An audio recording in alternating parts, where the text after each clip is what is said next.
My name is Lisa, and I am 37 years old. I live with my husband Larry.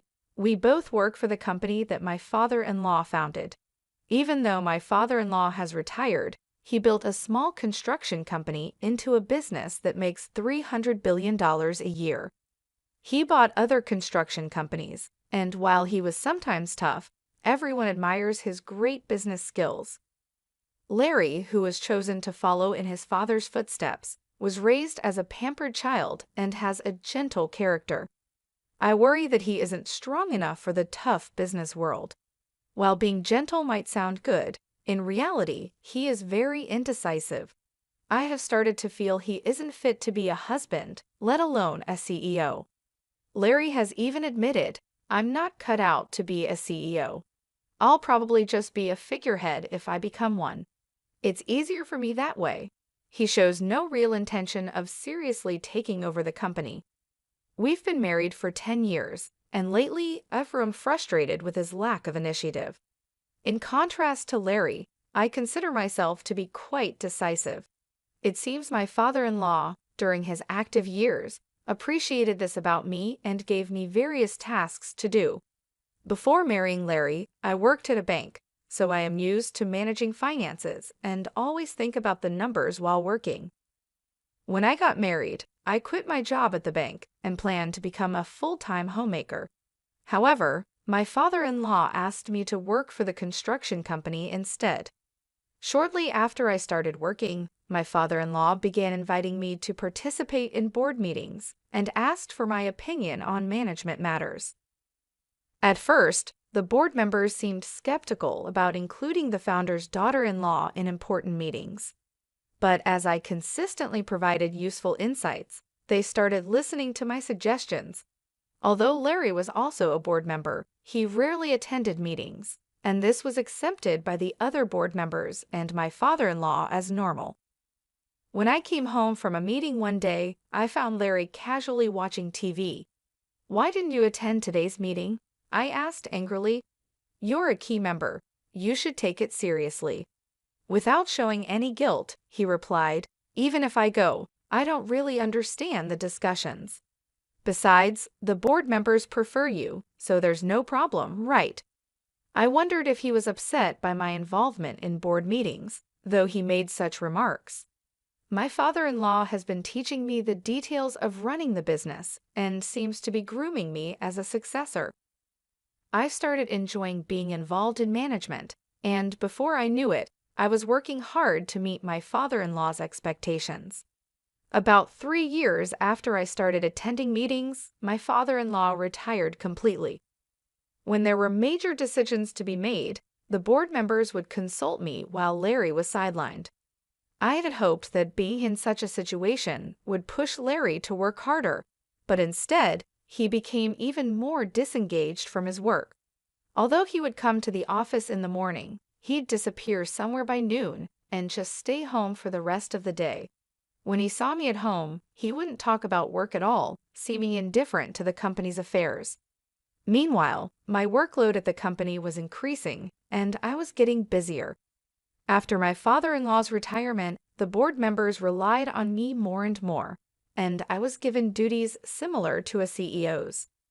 Given that we're a large company with many employees, I've been committed to increasing sales and profit for the sake of our workers. With the hard work of our employees, our sales began to grow. I found running the company more interesting and became more engrossed in my work. Conversely, my husband Larry seemed to be losing interest in his work, and his appearances at the company began to diminish. The conversation between us at home had lessened, and our relationship began to become tense. "I ran into your sister Nancy today, and we had lunch together," Larry said when he came home. My sister Nancy is 3 years older than me and had just divorced about 4 months ago. The cause of her divorce was infidelity on her part, which led to a big commotion when her enraged husband stormed into our parents' home. My husband Larry went to my parents' house to calm down Nancy's husband in my place since I was busy with work. Larry, who had a gentle upbringing and a calming personality, managed to convince Nancy's raging husband to leave for the time being. Later, Nancy told me, "Your husband is really something. He handled my raging husband so effortlessly." She praised Larry. Nancy's husband, in his anger, must have been disarmed by Larry's calm and easygoing demeanor. Nancy was able to divorce her husband after paying alimony, but since this incident, she seemed to look at Larry differently. Until then, she seemed to have thought of Larry, who was not particularly attractive and is indecisive, as just a rich, pampered son. But after the incident, she seemed to believe he was a respectable business owner. Nancy, now single after her divorce, probably saw Larry as a great catch, as she always loved wealthy men. But I, who was engrossed in work, could not imagine such a thing. Of course, my sister wouldn't have known that Larry is just a nominal executive who doesn't actually manage the company. Nancy's ex-husband was an elite employee of a foreign company and bragged to me at their wedding, "My husband is an excellent employee with a high salary, and on top of that, he's handsome." You're jealous, aren't you? Her ex-husband was handsome, smart, and carried a stylish vibe. I couldn't understand why she would cheat on such a wonderful husband. 5 months after hearing from Larry that he had lunch with Nancy, I returned home to find Larry unusually serious. "Lisa, I have something to discuss," he said. It was the first time I had heard such words from him, and I had a bad feeling. With my heart pounding, I waited for him to speak. "Actually, Nancy is pregnant with my child, and I want a divorce," he said. I was shocked by the request for a divorce, but even more surprised to hear that Nancy was pregnant. At a loss for words, Larry continued, "Nancy is planning to come over on our next date off to discuss this. So I'm counting on you," he said. I was stunned. I asked him, "So you want to marry my sister?" With a troubled look, Larry responded, "It's not that I want to marry her, but if she's having my baby, I guess I have no choice." I sighed at Larry's typical indecisiveness and replied, "Well, if she's carrying your baby, I suppose it can't be helped. Let's discuss this when she comes over." It seemed like my husband, and I couldn't make any decisions together, so I decided to meet directly with my sister to figure things out. Even though I had already made up my mind to divorce, I thought I needed to consult my father-in-law about the company's situation. As the daughter-in-law of the founder, I was involved in running the business, but if I divorced, I would become a stranger. The next day, I went to my in-laws' house and told my father-in-law exactly what my husband had said. My mother-in-law, who was present, was thrilled that her son had a child, but she quieted down when glared at by my father-in-law. For my mother-in-law, she seemed to be more concerned about her grandchild than the company's management. After some thought, my father-in-law said with a smile, "Lisa, I want you to continue to be involved in the company's management as you have been. I don't care about Larry. I'll take the responsibility, so let him do what he likes." It seemed that my father-in-law valued the management of the company more than his son or grandchild. Even though he has retired, my father-in-law, as the founder, still has a strong voice in the company, and most of the company's shares are held by him. So there are no executives who go against his will. I was also getting interested in my work and was reluctant to give up now. Now that my job was settled, it was time to discuss the future with my sister. On my day off, my sister came to my house with a big smile and said, "Lisa, it's a pity you couldn't have a baby. I'll give you plenty of consolation money. Please leave this house immediately." She said it with a triumphant air. My husband was just silently listening to our conversation without saying anything, despite being the one who caused the problem. I was appalled at my husband's indifferent face and said, "It's okay to get divorced, but there's also the issue of alimony and division of property, so let's bring in a lawyer and decide properly." "I never thought you, my sister, would fall for a man like Larry," I retorted to my sister with irony. My sister glared at me with a stern face for a moment, but quickly regained her composure. I finally realized that it's not about looks in men, it's about what's inside. It was funny to hear my sister talk as if she fully understood my husband's inner self. Holding back my laughter, I said, "That's great, isn't it? From now on, live happily with Larry." The inner self my sister was talking about might be money. She seemed to think my husband was the president of my father-in-law's company, but it didn't seem like she had heard anything from him. When the discussion was over, my sister said she would start living here and brought a moving company. Though I only took out the necessary items, knowing my quick-tempered sister, I had already arranged for a new apartment. I also hired a lawyer and had documents prepared for the division of property and alimony claims.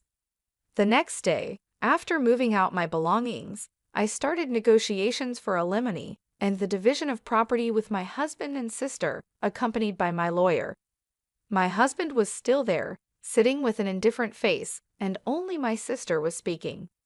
"As I said before, I'm willing to pay as much alimony as you want, so please decide at your convenience," my sister said.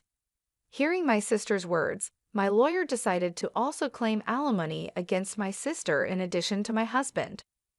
My sister is still paying alimony in installments to her ex-husband, so my lawyer had said in advance that it might be impossible to claim alimony from her. But since she said she would pay me as much as I wanted, I decided to make a claim.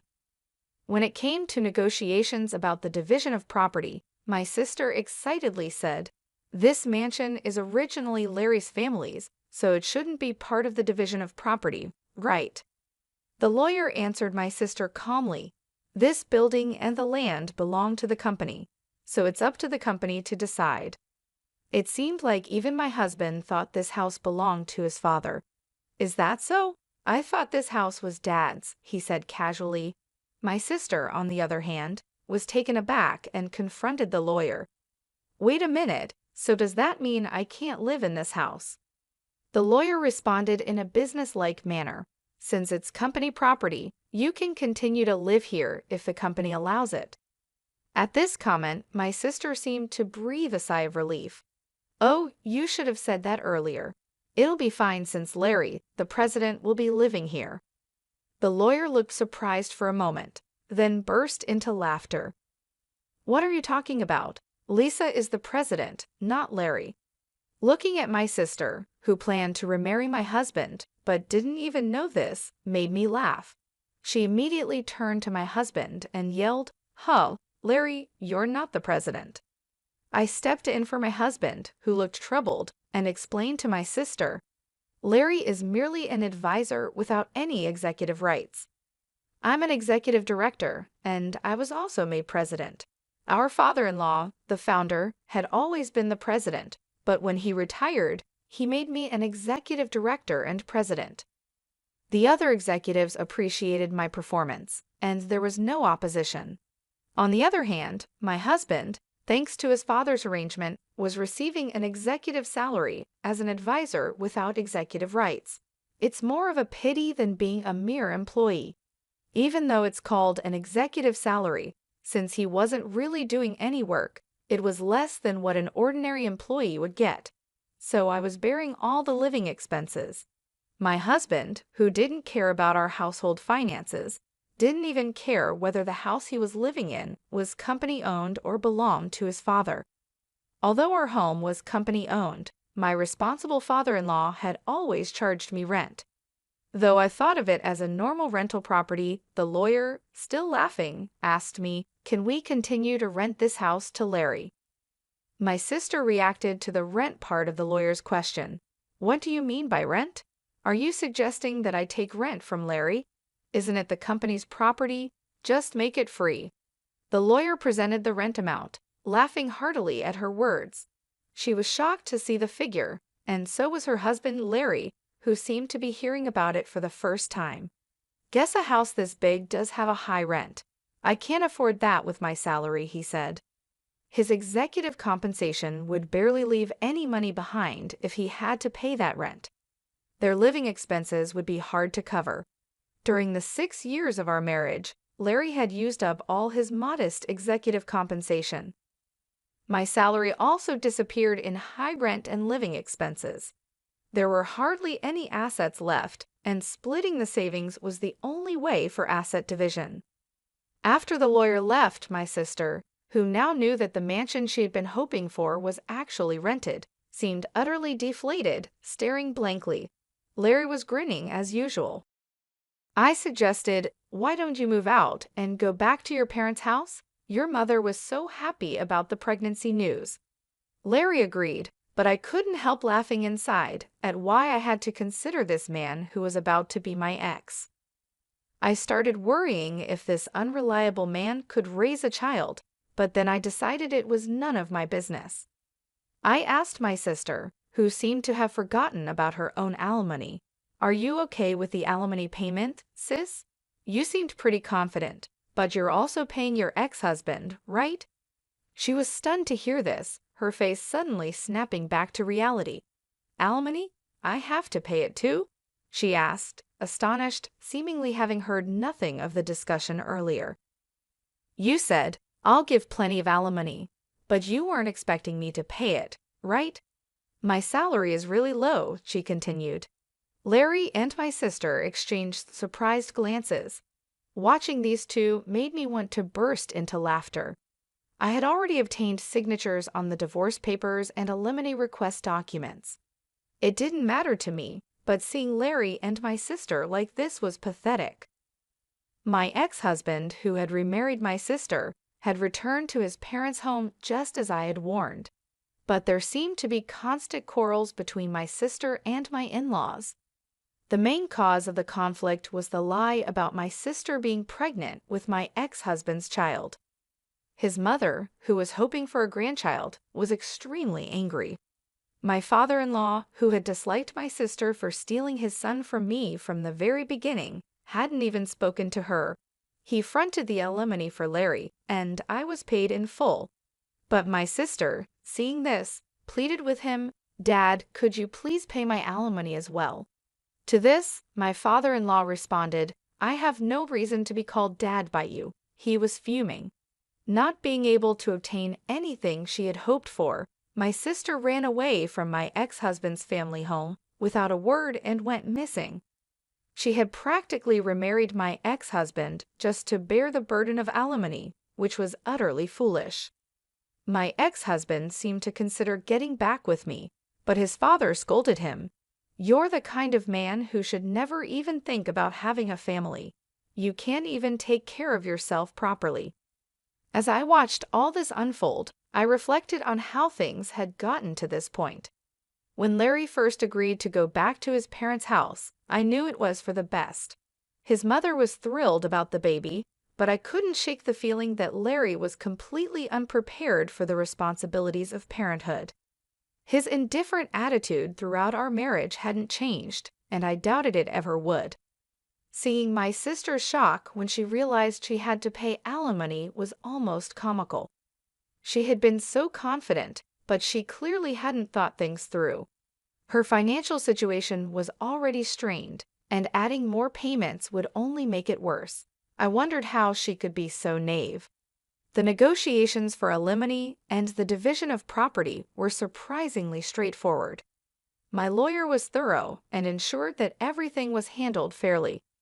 Larry and my sister, however, seemed lost and overwhelmed by the process.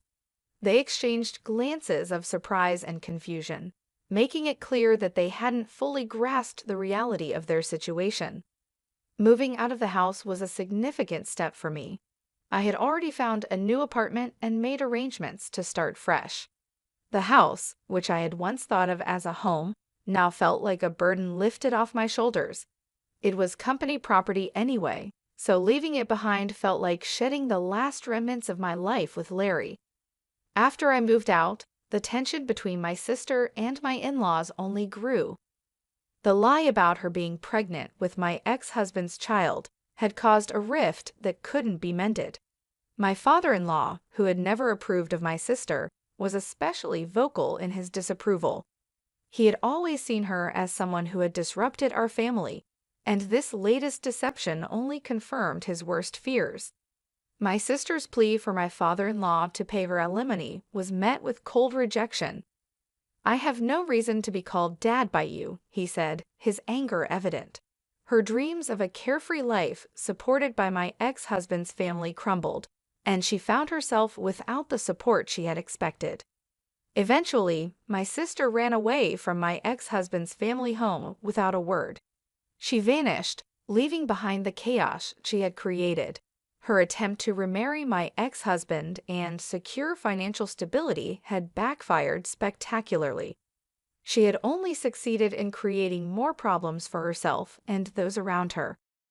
My ex-husband, realizing the mess he was in, seemed to consider getting back with me. But his father, ever the voice of reason, scolded him harshly. "You're the kind of man who should never even think about having a family. You can't even take care of yourself properly," he said. In the end, I moved on from the whole ordeal. I focused on my work and my new life, leaving behind the drama that had consumed my marriage. It was clear that Larry and my sister had their own paths to navigate, and I was no longer a part of their tangled lives. The experience had taught me a lot about trust, responsibility, and the importance of making decisions for oneself.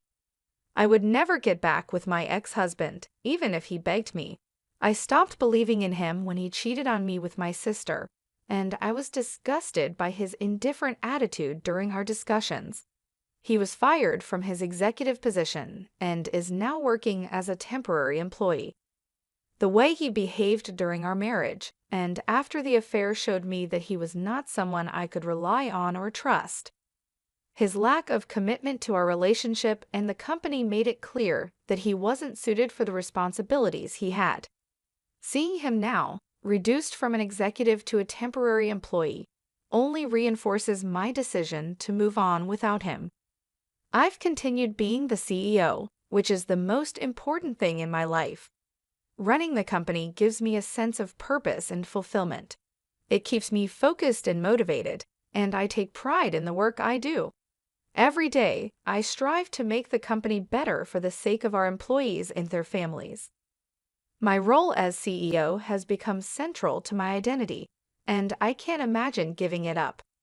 I don't even think about remarrying after the breakup. The idea of starting a new relationship doesn't appeal to me right now. I've been through too much emotional turmoil to even consider it. Instead, I want to focus on myself and my career. There's a lot I want to achieve, and I don't want any distractions. I've kept in touch with my father-in-law and get advice from him when needed. He's been a great support through all of this, and his experience and wisdom are invaluable. Whenever I face a difficult decision or need guidance, I can count on him to provide insightful advice. Our relationship has grown stronger, and I appreciate having him as a mentor. For now, I want to focus on the company and think of it as being married to it for the sake of my employees. My commitment to the company is like a marriage. It requires dedication, hard work, and passion. I want to ensure that the business continues to thrive and that our employees have job security and a stable future. Their well-being is important to me, and I take my responsibilities as CEO very seriously. This journey has taught me a lot about resilience and the importance of staying true to oneself. Despite the personal challenges I've faced, I've managed to keep the company on a steady path and even achieve growth. It's not always easy, but knowing that I'm making a positive impact on people's lives keeps me going. In the end, my focus remains on leading the company and supporting my team. I'm determined to build a successful future for all of us. While my personal life has had its ups and downs, my professional life gives me stability and a sense of accomplishment. This is where I find my strength and motivation, and it's where I choose to direct my energy for the foreseeable future.